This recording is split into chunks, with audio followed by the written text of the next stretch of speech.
이제 현금 흐름표, 이제 재무제표까지 했습니다. 그죠? 자, 그 이제 앞으로 제일 첫 장 한번 오세요. 교재 제일 첫 페이지.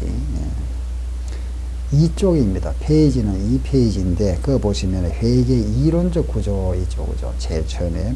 이 부분은 먼저 해도 되고, 제일 나중에 해도 되는데, 아무 관계 없습니다.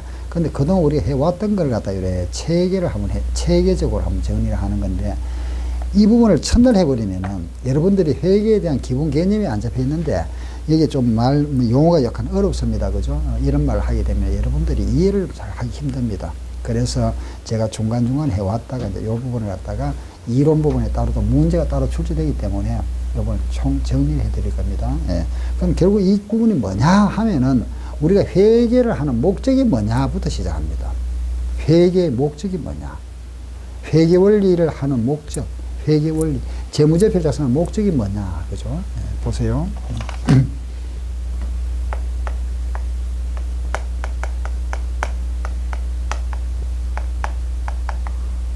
이건 이미 말씀드렸죠. 그죠? 뭐죠? 그렇죠. 유용한 정보를 제공한다. 정보 제공이라고 했잖아요. 그죠? 정보. 예. 그러면 회계를 하는 목적이 뭐냐? 그죠? 유용성 있는,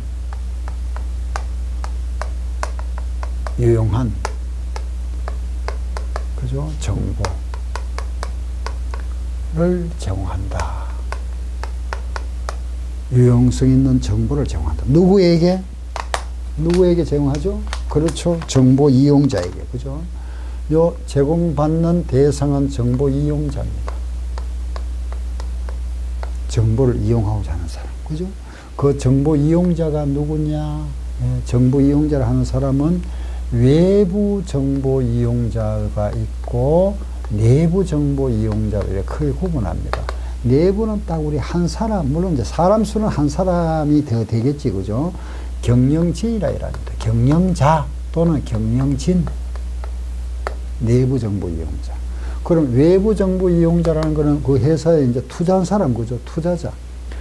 회사에 투자한 사람, 주주죠, 그죠? 주주. 돈 빌려주는 사람, 채권자. 외에도 많죠? 외부 정보 이용자는 투자한 사람, 채권뿐만 아니라, 그죠? 정부기관, 세무서라든가, 그죠? 또 금융감독관, 금융감독위원회, 이런데. 거래처, 고객. 이 정보 이용자는 결국은 모든 국민이 해당됩니다. 예. 등등인데, 우리 회계에서 말하는 정보 이용자는 외부 현재 투자자나 채권자뿐만 아니라 미래 투자자나 채권자도 포함하는 의미입니다. 그럼 모든 국민이죠, 그죠? 예, 그래서 이런 사람들 이용자라 이렇게 표현합니다. 아시겠죠? 종업원도 외부 정보 이용자 여기 들어갑니다. 내부는 한 사람밖에 없습니다. 경영자. 예, 이렇게 해서 이용자다, 그죠? 자, 이리 오세요. 어서. 그 여기 나와 있는데 유용성이라고 그랬잖아요, 그죠? 유용성이라는 말은 쓸모가 있다. 쓸모가 있는 정보다. 여기서 말하는 쓸모가 있는 정보에 대한 특징이 뭐냐? 교재를 잠깐 한번 넘겨보세요. 예, 7쪽을 한번 봅니다. 7페이지. 그 7쪽의 아랫부분에 한번 보세요. 예, 그 7페이지 아래 보면 박스가 있죠, 그죠? 거기 보면 유용성이 나옵니다. 근본적 특성에서 두 가지 나와 있습니다, 그죠? 목적, 적합성과 충실한 표현.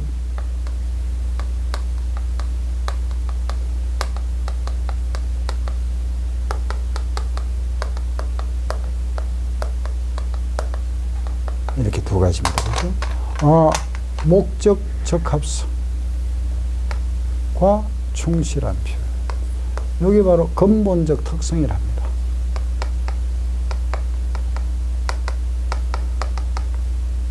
근본적 질적 특성이다. 이렇게 자 보세요. 근본적 질적 특성이랍니다. 자, 이리 오세요. 요 보시고, 예, 하나 기억하세요. 근본적 특성. 자, 시작. 근본적 특성은 두 가지입니다. 시작. 목적 적합성과 충실한 표현. 두 가지 기억하세요.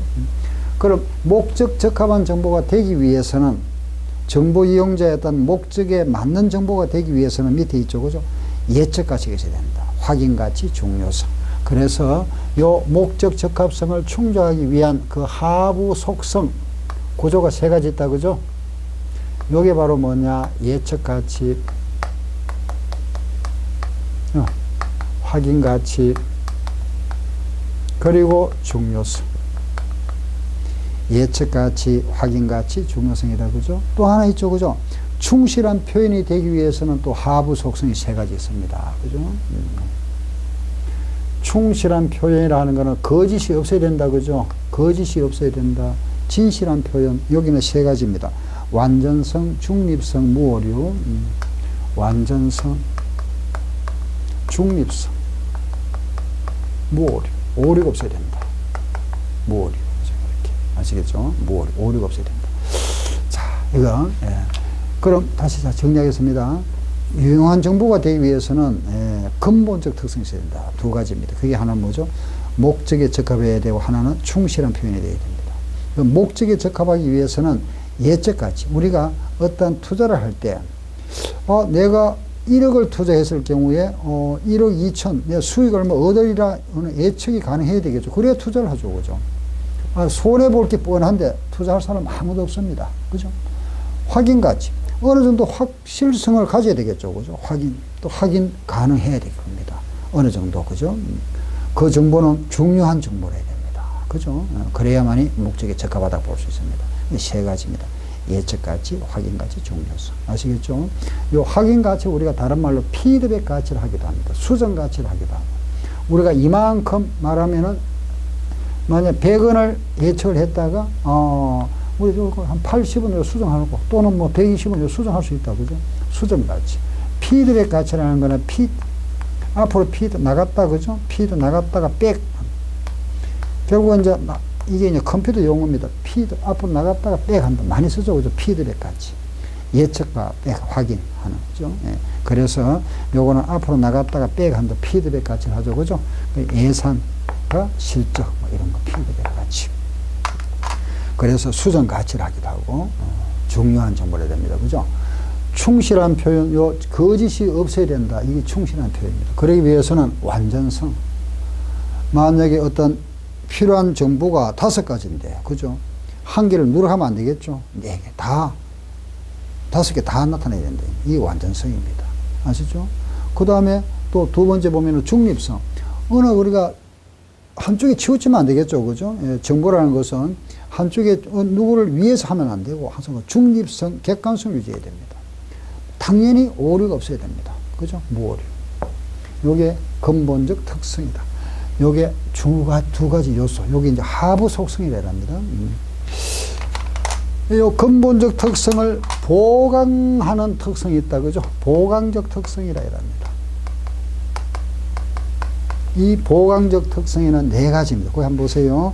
비교 가능성, 검증 가능성, 적시성, 이해 가능성. 앞자 두 자수만 떼볼까요? 비교, 검증, 적시, 이해. 이렇게.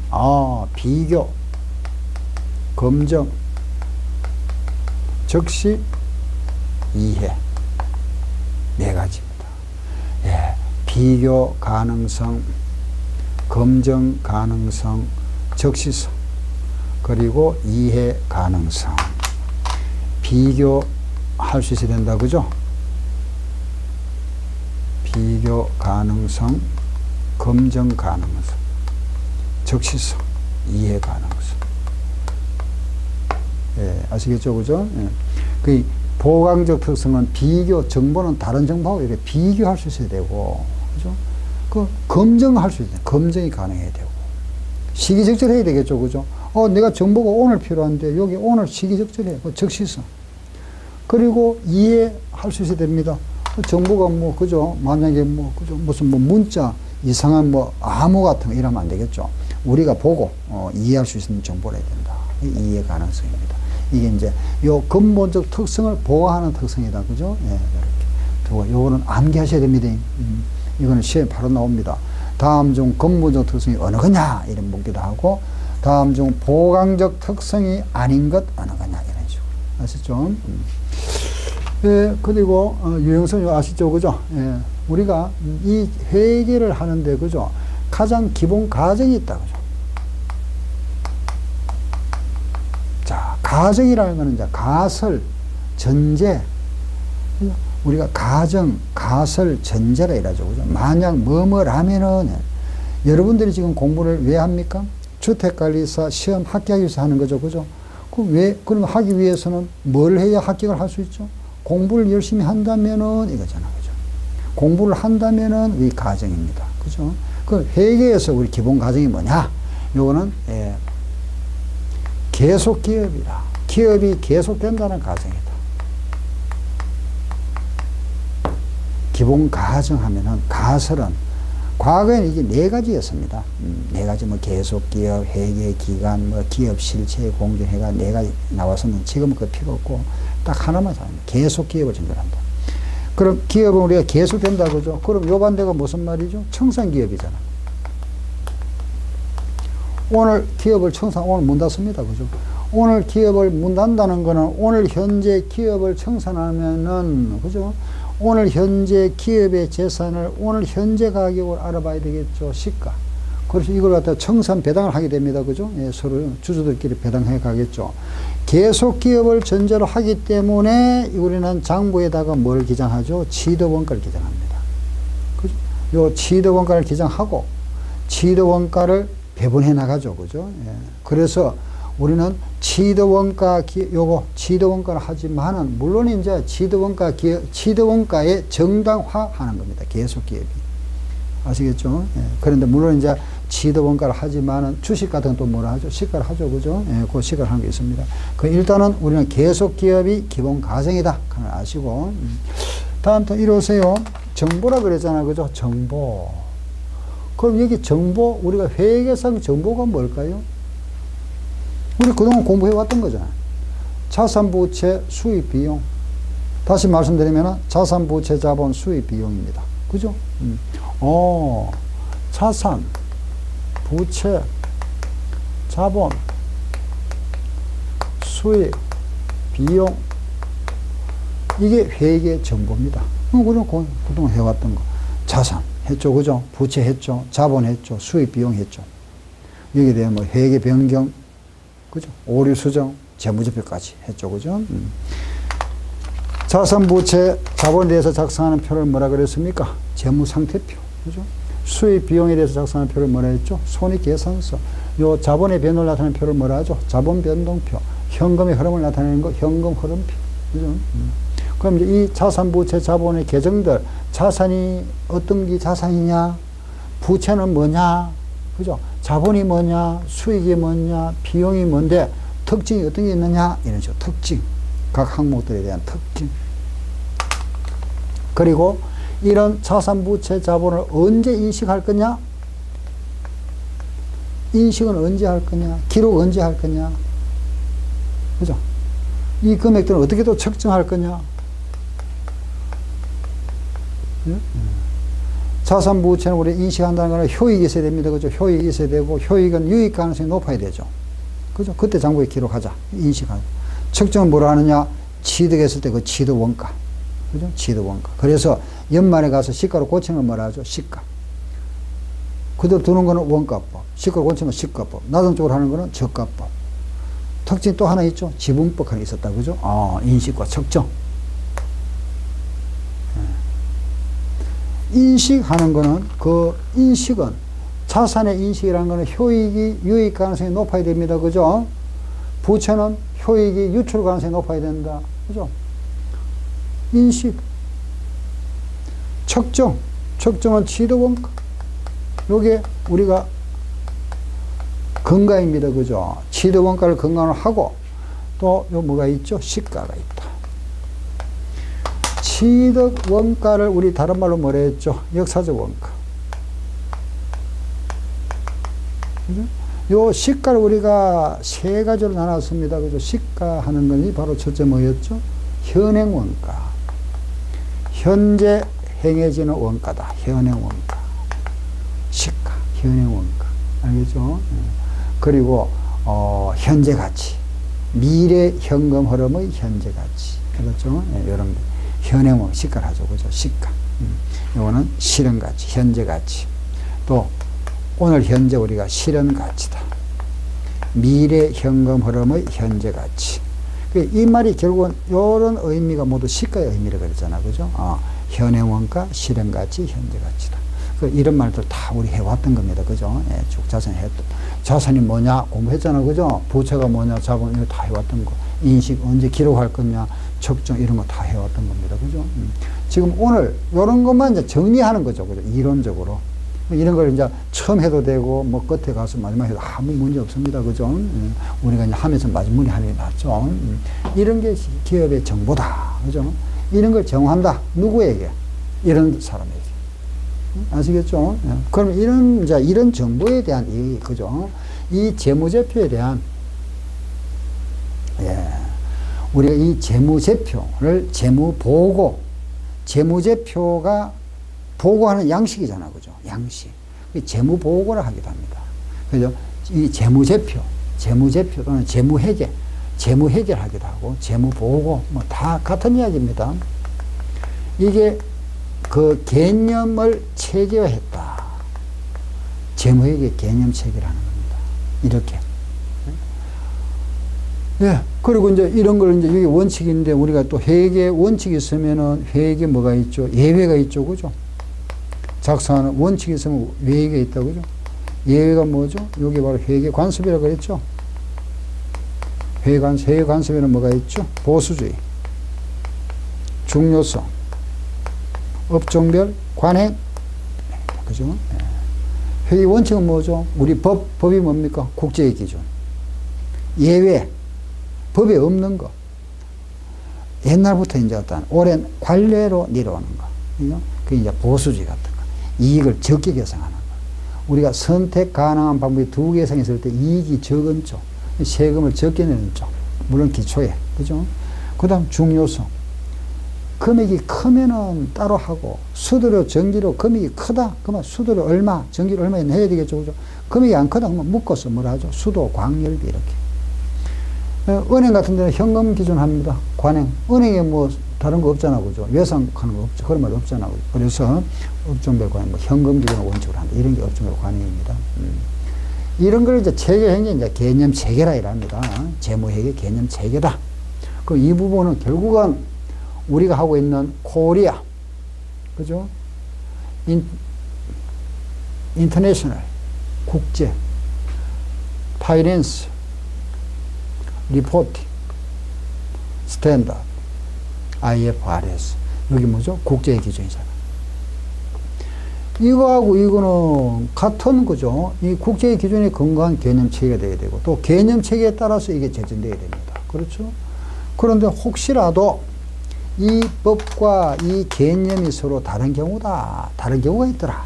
그러면 어느 게 하나 우선권이 있어야 될 거 아닙니까? 그죠? 어느 게 우선이죠?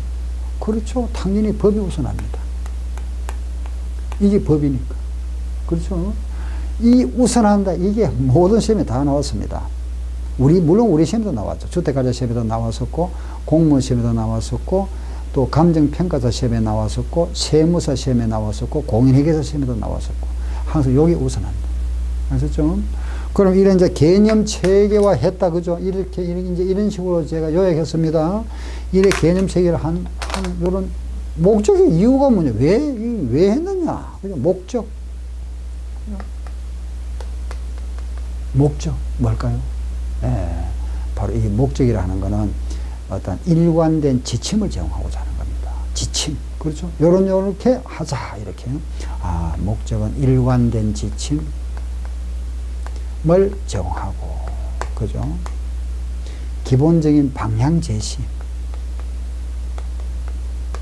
방향을 제시합니다. 또 이런 말을 우리가 도움을 주고자 뭐 이렇게 이제 법을 우리가 이 법 자체가 우리말이 아니지 않습니까? 그죠? 우리가 이제 우리말로 이제 번역을 하다 보니까 이런 말 쓰는데 우리가 이래 썼습니다. 이래 쓰다가 지금 이제 도움을 받고자, 도움을 주고자 이렇게 합니다. 누구에게? 법을 만드는 사람에게, 제정자에게. 법을 만드는 사람입니다. 그죠? 두 번째. 재무제표를 작성하는 사람에게, 작성자. 작성자가 누굴까요? 그렇죠. 이 사람이죠. 우리가 주인이 누굽니까? 주주죠, 주주. 주주가 주인입니다. 회사, 그렇죠. 주식회사에 주주가 주인인데, 주인이 주주입니다. 주주. 경영자는 일하는 사람이잖아. 대표 경영자가. 경영자가 1년 동안 대리로 맡았죠. 회사를 맡아서 1년 동안 회사 경영을 하고 나서 그걸 보고하는 거죠. 주주들한테. 내가 이만큼 우리 회사 이만큼 실적이 이만큼 올라왔다. 이걸 보고하는 겁니다. 그럼 누가 작성해야 되죠? 당연히 경영자 작성해야 되겠죠. 그죠? 결산 보고서가 그겁니다. 작성자는 누구? 경영자, 경영진 같은 말입니다. 예. 세 번째, 재정자에게 이런 걸 제공하고 작성자 제공한다 그랬습니다. 그죠? 세 번째는 이용자. 재무제표 이용자가 누구라 그랬죠? 이 사람들, 모든 사람에게. 그죠? 마지막에 재무제표를 감사하는 사람에게. 감사인이 보통 누구죠? 그렇죠. 공인회계사입니다. 감사인. 자, 여기서 이거 하나만 더 보고 갑시다. 감사인이 재무제표를 감사하고 그 의견을 제시하죠. 그죠? 의견을 제시하는데 이게 크게 네 가지입니다. 잘 됐다. 아무 문제 없다. 적정 의견합니다. 잘 됐다. 적정하게 잘 표시했다. 잘 됐다. 알겠죠? 두 번째. 요런 한두 가지가 좀 잘못됐다. 그건 나머지는 다 잘 됐다. 아래 몇몇 가지를 제외하고는 다 잘 됐다. 한정 의견합니다. 한정. 다 잘 된 건 아니죠. 그죠? 예. 한정 의견. 약간 잘못됐다. 그죠?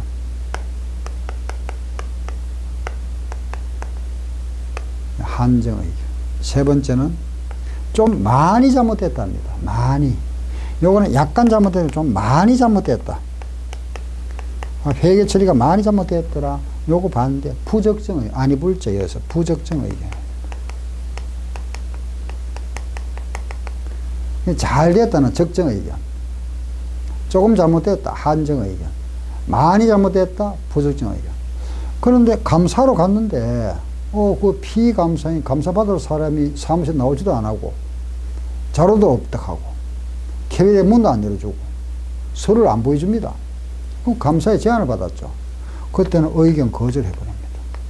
의견을 내가 표명할 수 없잖아. 그죠? 이거는 바로 세무조사 바로 들어갑니다. 요 두 개는 바로 들어갑니다. 이게 이제 그죠? 의견 거절을 하면 바로 세무조사 바로 들어갑니다. 이거는 감사의 제안을 받았다.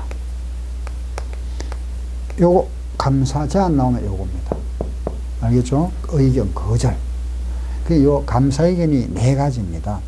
요 네 가지는 우리 회계하고 이 감사에 대한 여기에 대한 것이 감사 책 한 권입니다. 회계감사라는 책이 있습니다. 교재 한 권인데 이건 우리 회계원리하고는 별개의 문제인데 요 부분에서 또 시험에 한 4번 나왔습니다. 이건 알아놓고 갑시다. 자, 시작. 적정의견, 한정의견, 부적정의견, 의견 거절. 4가지가 있구나. 보고, 요거는 의견, 거절은 감사의 제안을 받아 하던 의견 거절이구나. 요래 하시면 됩니다. 아셨죠? 다시 한번 읽어볼까요? 적정의견, 부적정의견, 그죠? 아니요, 다시. 적정의견, 한정의견, 부적정의견, 의견 거절. 아셨죠? 감사 표명. 그러면은, 자, 다시 보세요. 재무회계를 우리가 이런 개념 체계한 이유가 뭐냐? 요런 때문에 지침, 도움. 누구에게? 재정자, 작성자, 이용자, 감사인에게. 결국 모든 국민입니다. 그죠? 모든 사람에게. 자, 이게 재무회계 개념 체계입니다. 여기에 대해서 서술되어 있는 내용이 우리 교재, 자, 이제 앞으로 오세요. 이쪽, 그거보다 쭉 나오는 내용들입니다. 이론적 구조를 합니다. 이 부분인데, 이 부분하고 이제 요 하면은 이제 그 뒷장에 가면 재무제표가 있습니다. 그 재무제표에 대해서 이게 재무제표잖아. 그죠? 요게 재무제표. 재무제표는 아까 뭐라 그랬죠? 재무상태표, 포괄손익계산서, 자본변동표, 현금흐름표. 기본 재무제표입니다. 그죠? 여기에 대한 어떤 재무제표는 어떤 식으로 우리가 표시를 어떻게 하자 이런 게 나옵니다. 그 부분하고 해서 묶었습니다. 회계 이론 부분이다. 아시겠죠? 그래서 요서는 우리가 이제 순수 이론 이겁니다. 그럼, 자, 잠깐 보세요. 우리가 회계원리 시험이 이론 문제가 나오고 계산 문제가 있다 그랬잖아. 그죠? 근데 이론 문제가 보통 한 40%고 계산 문제가 한 60% 그랬죠. 작년 같은 경우는 여기 한 35%, 65% 나오고, 그전, 그리 작년이면 18회죠, 그죠? 17회는 여기서 또 30%, 70% 나왔습니다.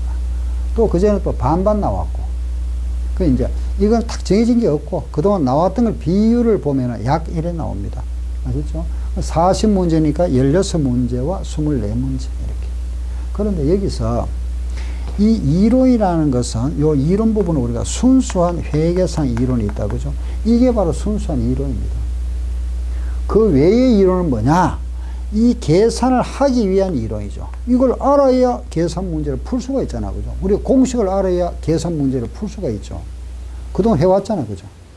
그걸 이론을 알아, 이걸 알 수가 있고, 계산 문제를 풀면서 이론을 다시 재정립해왔고, 해왔던 거고, 이제 순수한 요 부분에 이제 이론이 이런 건데, 얘는 시험에는 보통 이제, 경우에 따라 조금 달라집니다만, 한 보통 작게 나오도 2문제는 나오고, 2문제에서 한 5문제까지, 많이 나올 때는 5문제가 나올 수 있습니다.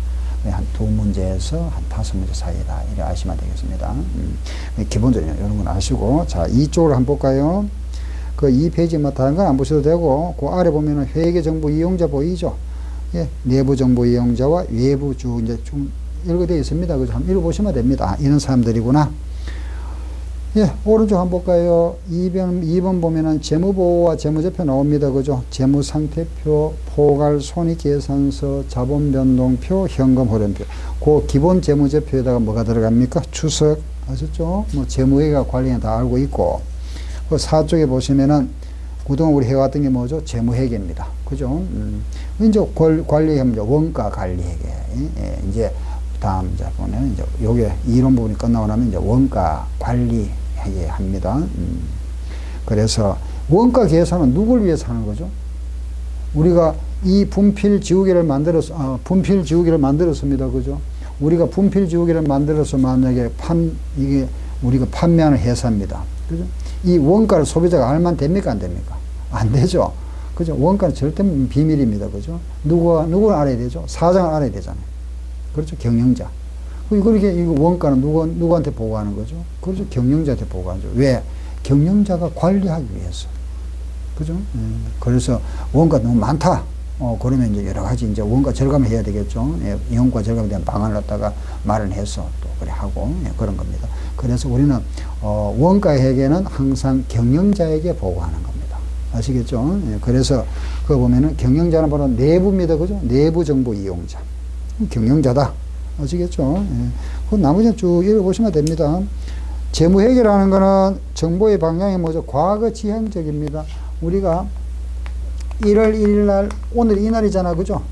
과거에 여기 거래, 1년 동안 있어 왔던 거래의 결과치를 가지고 여기 작성한 이 재무제표잖아. 재무회계.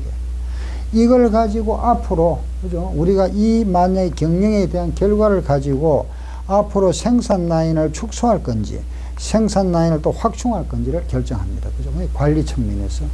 관리에게는 미래지향적이다. 이렇게 보는 겁니다. 예, 정보는 화폐적 정보 숫자로 표시하기도 하고, 또 우리가 관리에게는 사장한테 보고할 때는 말로 하기도 하겠죠. 그죠? 예, 이런 겁니다. 예, 아래 보면은 재무보고를 위한 개념체계가 나와 있죠. 그 1번과 2번이 나옵니다. 그죠? 1번, 2번부터 6번 나와 있죠. 그 1번, 2번은 이 사람입니다. 재정자. 3번 작성자.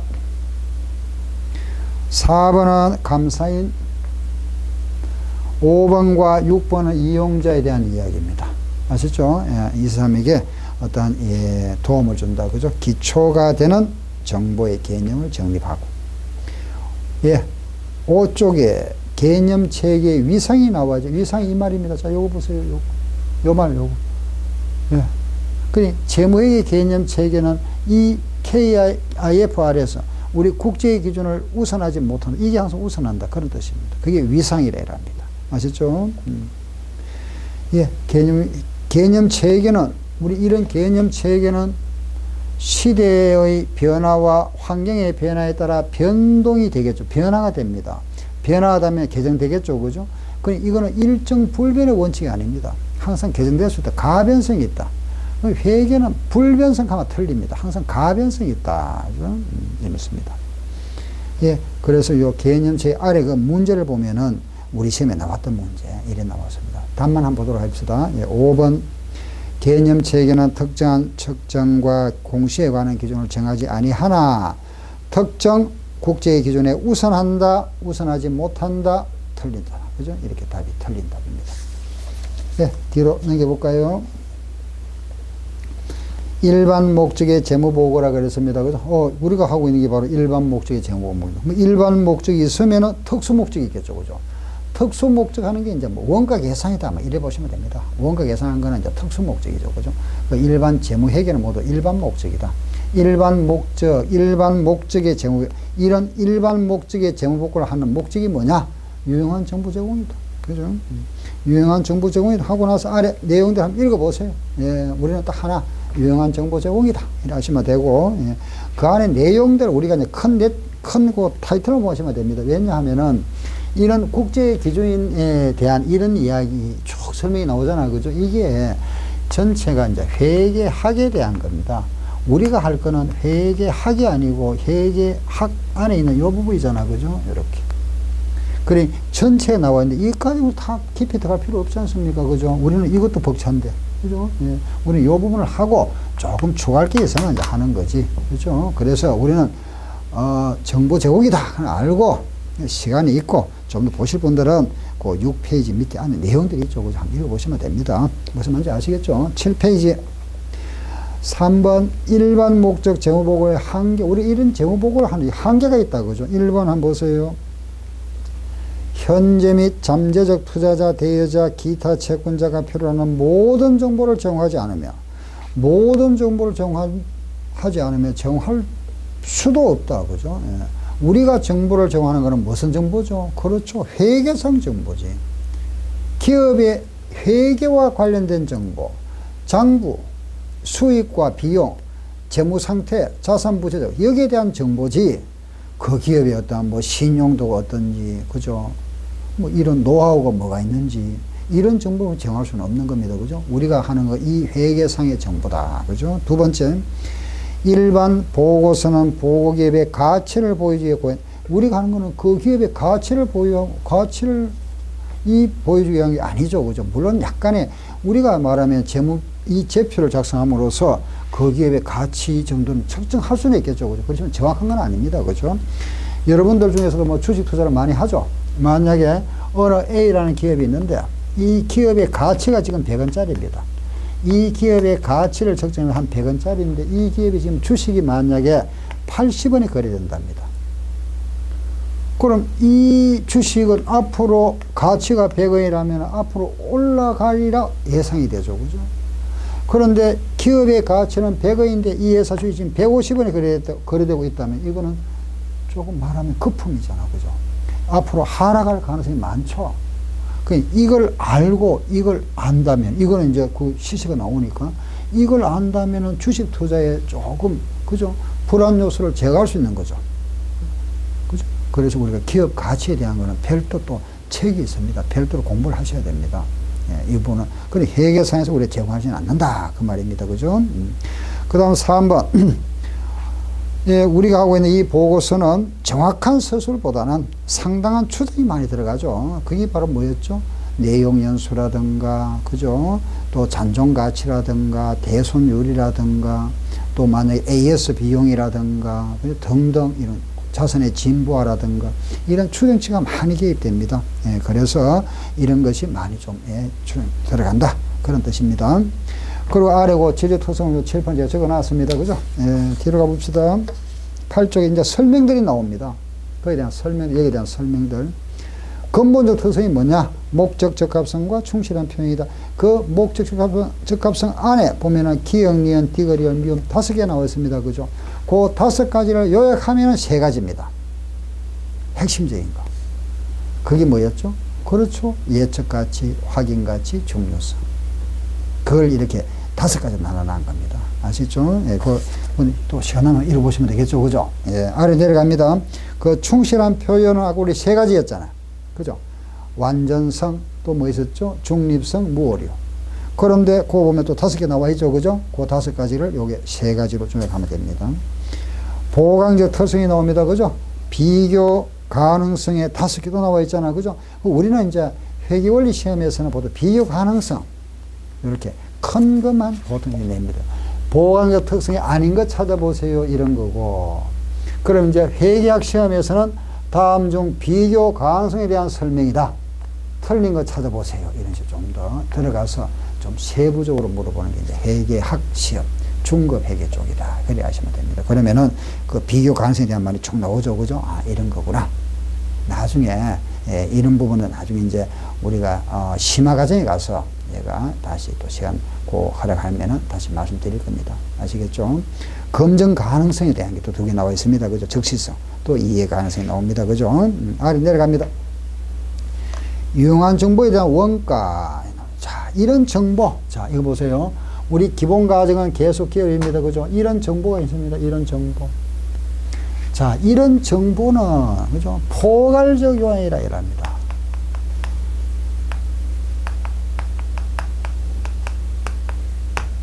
이런 정보는 결국은 요약하면 한마디로 말하면 뭐냐? 남아야 되죠. 이익이 있어야 되죠. 그렇잖아. 그죠? 아무리 좋은 정보를 하더라도 내가 100원을 투자했는데 90원 얻을 수 있다. 그러면 손해보면 아무 투자 필요 없는 정보입니다. 그렇죠? 목적 적합하다, 충실한 표현이다, 비교 가능성이 있다, 중립성 뭐 있어야 돼. 아무리 이런 요건을 갖췄다 하더라도 남아야 되지. 한마디로. 그렇잖아요. 그죠? 예, 그래서 요거는 효익이 커야 된다. 뭐보다? 비용보다. 아시겠죠? 그래서 이걸 우리는 이걸 강조해서 과거에는 이렇게 표현했는데 지금은 포괄적 요인이라 하면은 요걸 중에 요 비용이나 원가는 같은 말로 쓰입니다. 그래서 지금은 말을 갖다 이렇게 딱 원가다 이렇게 표현해야 됩니다. 요게 원가다. 포괄적 요인이 뭐냐? 원가다. 포괄적 요인이 뭐냐? 원가다. 그 뜻이 내포하는 뜻은 뭐다? 이익이 있어야 된다. 효익이 커야 된다. 이런 뜻입니다. 비용보다 효익이 커야 된다. 요걸 경제성이라 하잖아. 그죠? 경제성. 여기 커야 된다. 투자 가치가 있어야 된다. 당연한 이야기잖아. 그죠? 그게 바로 아래 나와 있는 3번. 유용한 정보에 대한 제약 요인이라 하는 것은 바로 1번. 원가는 재무보고로 제공될 수 있는 정보에 대한 포괄적 요인이다. 원가가 얼마 들어가는지 알아야 내가 투자를 결정하는 겁니다. 그죠? 그래서 제약 요인 하는 것은 원가다. 아시면 됩니다. 예. 다음 거 10페이지 보세요. 기본 과정이 나왔죠. 기본 과정 방금 뭐라 했습니까? 요거 하나. 기본 과정 뭐죠? 계속기업입니다. 계속기업이 기본 과정이다. 그죠? 계속기업. 아시죠? 여기 계속기업이 기본 과정이 됩니다. 예. 이상 요래해서 기본 과정까지 했고, 그 다음에 이제 요 자산의 특징, 요 특징 부분은 잠깐, 여기까지 하고 잠깐 쉬어도록 하겠습니다.